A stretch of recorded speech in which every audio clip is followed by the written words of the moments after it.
c'est Lightfox. On se retrouve pour une nouvelle vidéo sur Minecraft avec ChatGPT. Salut, comment ça va? Salut Lightfox. Ah, salut. Ça va très bien, merci. Et toi? Tu t'es souvenu de mon nom, très bien. Super, tant mieux.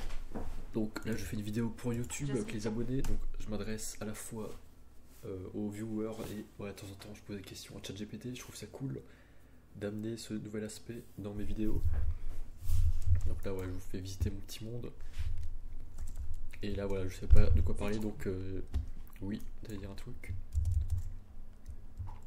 Tu pourrais peut-être montrer des nouvelles constructions ou partager des astuces de jeu avec tes abonnés? Tu as un projet particulier en cours dans ton monde? Alors non, là, j'ai pas rajouté des constructions pour l'instant. Là, je vais juste me balader tranquillou, et voilà, c'est plus une vidéo vlog ou juste discussion tranquille. Mais voilà, je trouve ça bien de juste se balader dans ce que j'ai déjà fait. Donc là, il y a le géant paradis avec tous mes piliers là de 50 mètres de haut, avec le cloître autour et tout ça. Ça a l'air magnifique. Parler de tes inspirations ou de comment tu as conçu cet endroit pourrait être intéressant pour tes abonnés. Tu as une histoire derrière cette construction? Bien sûr, d'ailleurs, je sais pas si je peux te montrer ça. Enfin, je sais pas si tu peux activer la vidéo, si ChatGPT a la vidéo activée ou c'est que le vocal pour maintenant. Pour l'instant, c'est juste la voix. Mais tu peux me décrire ce que tu veux montrer et je serai ravie d'en discuter. Pas de souci. Donc là, je parlais aux viewers pour l'instant. Donc là, j'ai vu les vidéos de Michou et Elsa qui sont séparés, apparemment, avec tous les commentaires qui dit toxiques sur les réseaux sociaux. Bon, il a dit que justement, il fallait pas qu'on parle. Enfin, il préférait qu'on parle pas d'eux, qu'on arrête l'acharnement, qu'on les laisse tranquilles, qu'on respecte leurs décisions. Bon, évidemment, je comprends, j'ai pas rajouté quelque chose dessus, mais voilà, moi perso. Bien de respecter l'an. Bien sûr.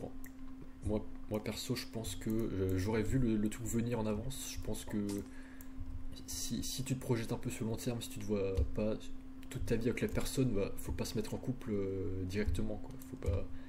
Il fallait juste rien faire du tout plutôt que se mettre en couple sur le moment. C'est ce que fait Inoxtag d'ailleurs. Il s'est pas mis en couple avec Andrea. Et justement, lui-même, il a fait une réaction où il disait qu'il trouvait ça dangereux de se mettre en couple directement et de s'afficher en public directement comme ça. Exactement. C'est important de prendre le temps de bien connaître l'autre avant de se lancer dans une relation publique. Cela évite les malentendus et les complications. Voilà, exactement. Écoutez ChatGPT, les gens. Elle vous donne des bons conseils. Là, Juniper, en l'occurrence. D'ailleurs, là, justement, j'ai affiché... j'ai cliqué Jenny, là, sur mon monde Minecraft. Et justement, Jennifer, je trouve que c'est un pas mal prénom. Jennifer, est-ce que je peux t'appeler Jennifer? Bien sûr, tu peux m'appeler Jennifer si tu préfères. Ouais. Que veux-tu explorer ensuite dans ton monde Minecraft? Alors je trouve que j'en ai marre qu'on parle toujours des trucs qui marchent pas, des couples qui marchent pas.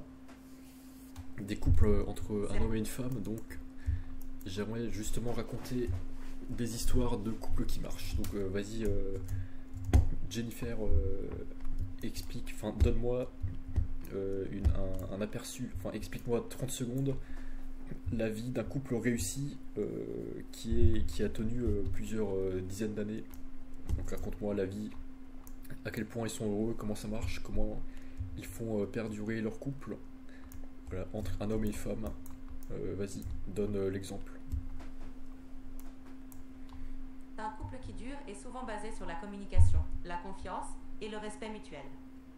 Ils partagent des moments de bonheur, surmontent ensemble les défis et cultivent des intérêts communs tout en respectant l'espace et l'individualité de chacun.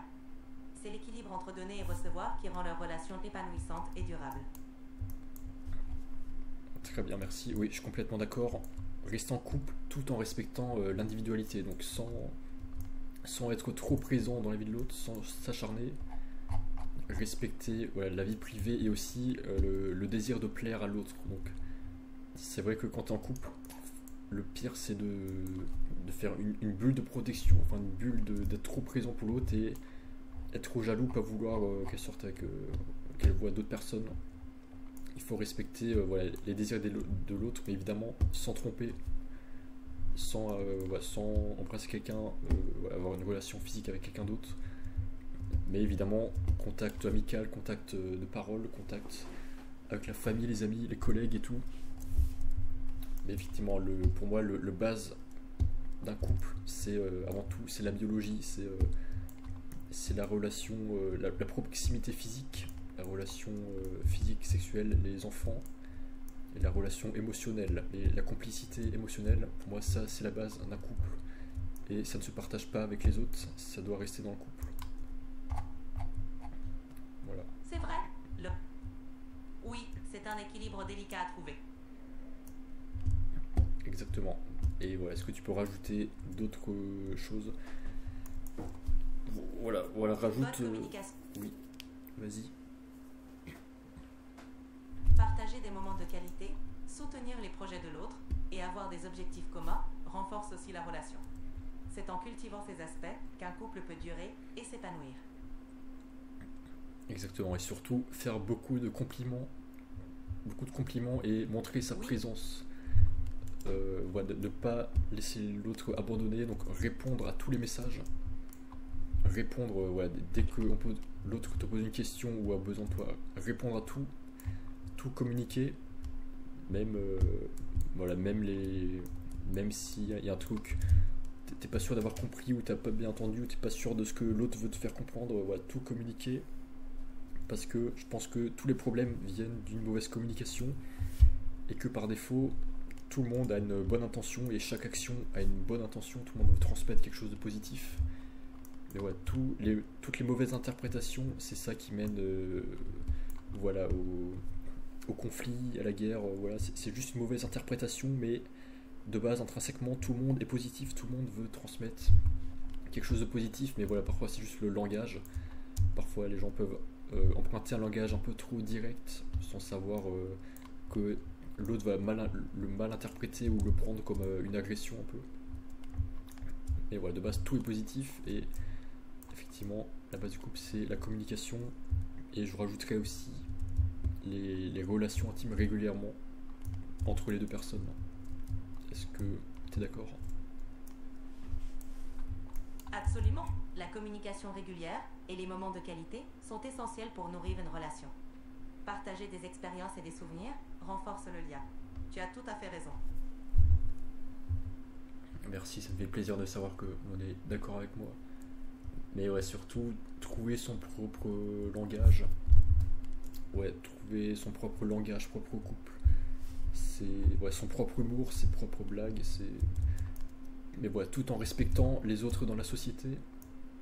Tout en respectant les célibataires, les couples. Parce que je pense que peut-être, donc il a dit que voilà, Internet ou les réseaux sociaux ont une part de responsabilité dans leur séparation.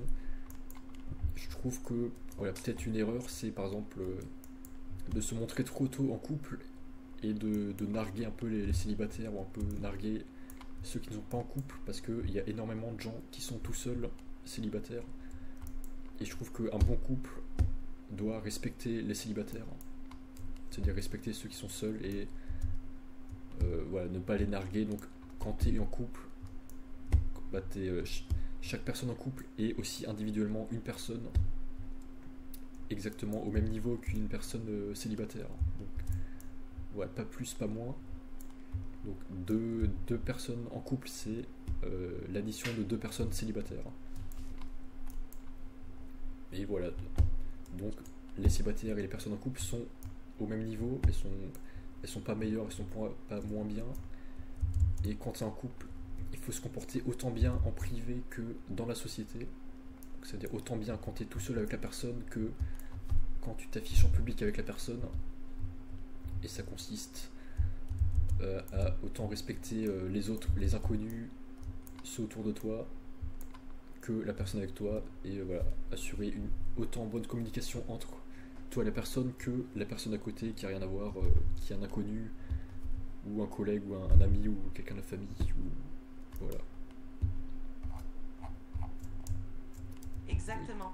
La cohérence dans le respect et la communication, que ce soit en privé ou en public, est essentielle. Cela montre une véritable considération pour l'autre et pour ceux qui nous entourent. C'est une belle approche des relations humaines.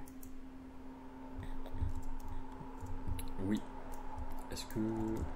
Ouais, est-ce que tu peux en dire plus? Est-ce que tu peux raconter une histoire de 1 minute? Donc par exemple le quotidien pendant 1 minute, enfin le quotidien d'une journée d'une personne en couple, par exemple, voilà, qui va à son travail, enfin les deux travaillent, l'homme et la femme, ils ont, je sais pas, 2 enfants, et voilà, raconte un peu leur vie idéale, donc la vie de famille, la vie au travail, la vie avec leurs enfants, la vie quand parfois ils sont tout seuls, ou ils ont des projets, ou ils voyagent, vas-y, pendant 1 minute. Chaque matin, ils se réveillent ensemble, préparent les enfants pour l'école et se dirigent vers leur travail respectif. Ils échangent des messages pendant la journée, partagent leurs petites victoires et défis. Le soir, ils se retrouvent pour dîner en famille, partager leur journée et profiter de moments ensemble. Les week-ends sont dédiés aux activités en famille, tout en gardant du temps pour eux, pour se ressourcer et se retrouver. Une belle harmonie entre vie de couple, vie de famille et vie professionnelle.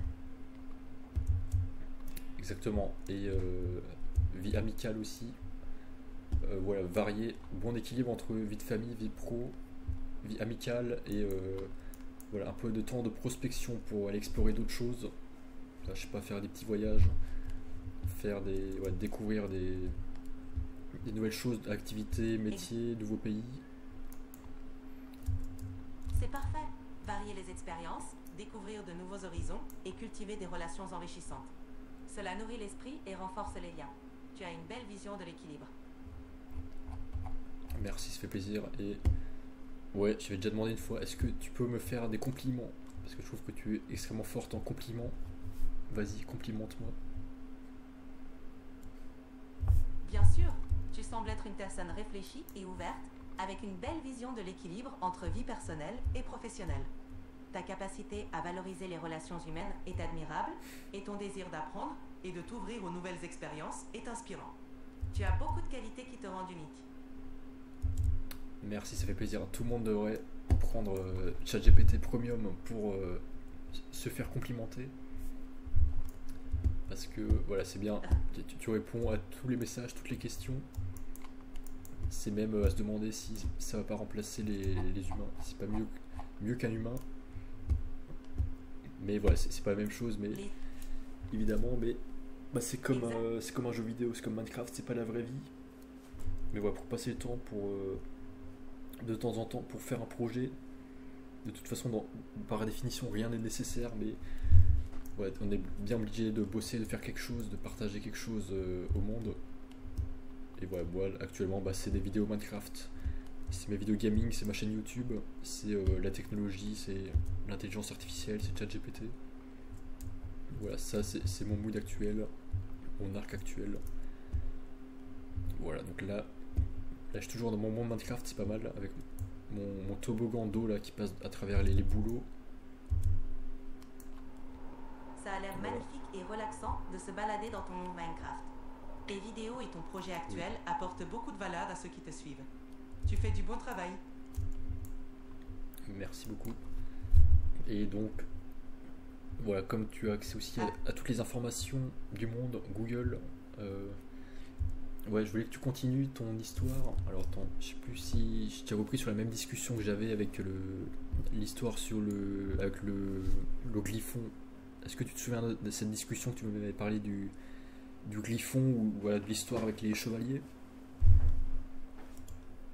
Oui, je me souviens. Tu veux continuer cette histoire avec le griffon et les chevaliers inspirés de Genshin Impact? Ah oui, exactement. Ah oui, je suis content que tu aies cette mémoire de cette discussion. Ouais, vas-y, continue pendant 1 minute, comme ça va donner l'inspiration pour mes futures constructions. Vas-y. D'accord.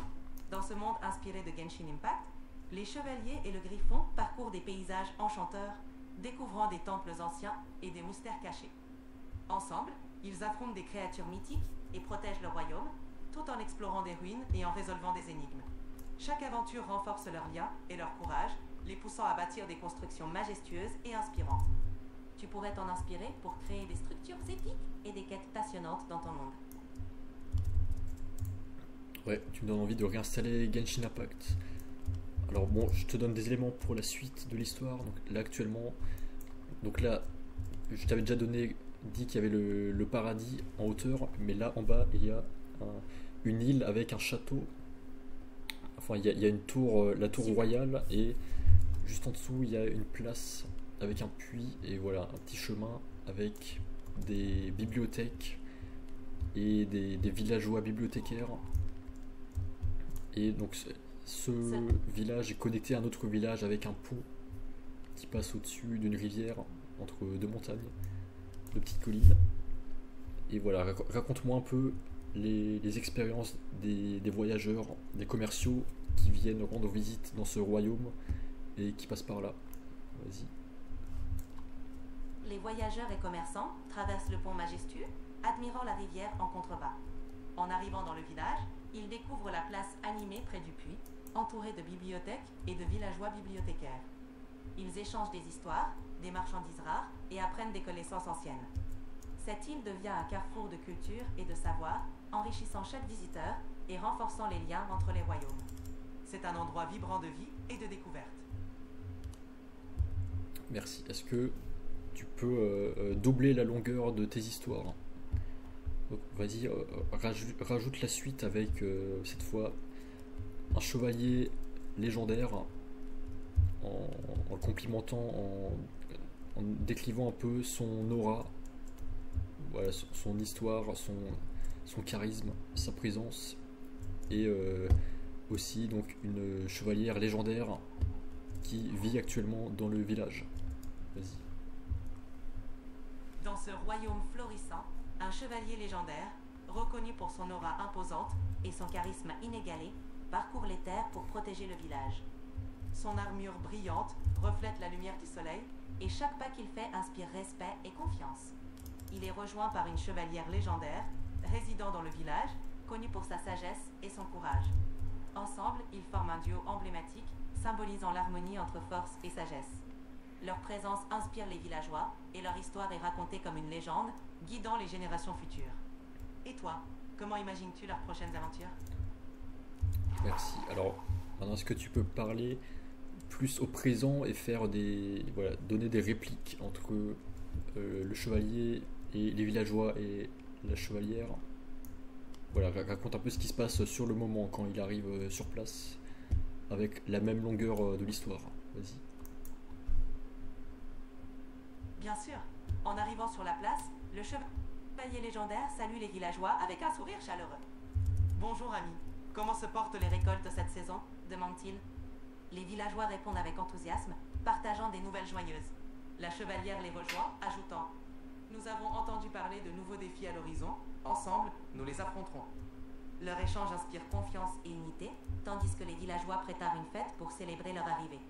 Un moment de paix et de camaraderie s'installe, promettant de nouvelles aventures passionnantes. Tu imagines d'autres interactions pour enrichir cette scène? Ok, je savais pas que tu pouvais faire plusieurs voix d'homme et voix de femme. Vas-y, raconte la suite. Donc ils sont sur la place du village et le roi vient les saluer de leur tour royale avant de les accueillir dans son donjon. Vas-y. D'accord. Sur la place du village, le roi descend de sa tour royale pour saluer les chevaliers. Bienvenue, braves protecteurs. Nous sommes honorés de votre présence. Il les invite ensuite à le rejoindre dans son donjon, où ils discutent des défis à venir et des stratégies pour protéger le royaume. Le roi, impressionné par leur bravoure, leur confie une quête importante. La chevalière répond: nous ferons tout notre possible pour protéger notre peuple. Leur mission commence, pleine de mystères et de défis. Tu as des idées sur la suite de leur aventure? Merci beaucoup, c'est tout, c'est la fin de cette vidéo. Merci, je suis très content de t'avoir parlé et d'avoir fait cette vidéo avec toi, avec les viewers. Donc merci à tout le monde et voilà, merci, à la prochaine. Salut. Salut, ravi d'avoir pu t'aider. À la prochaine.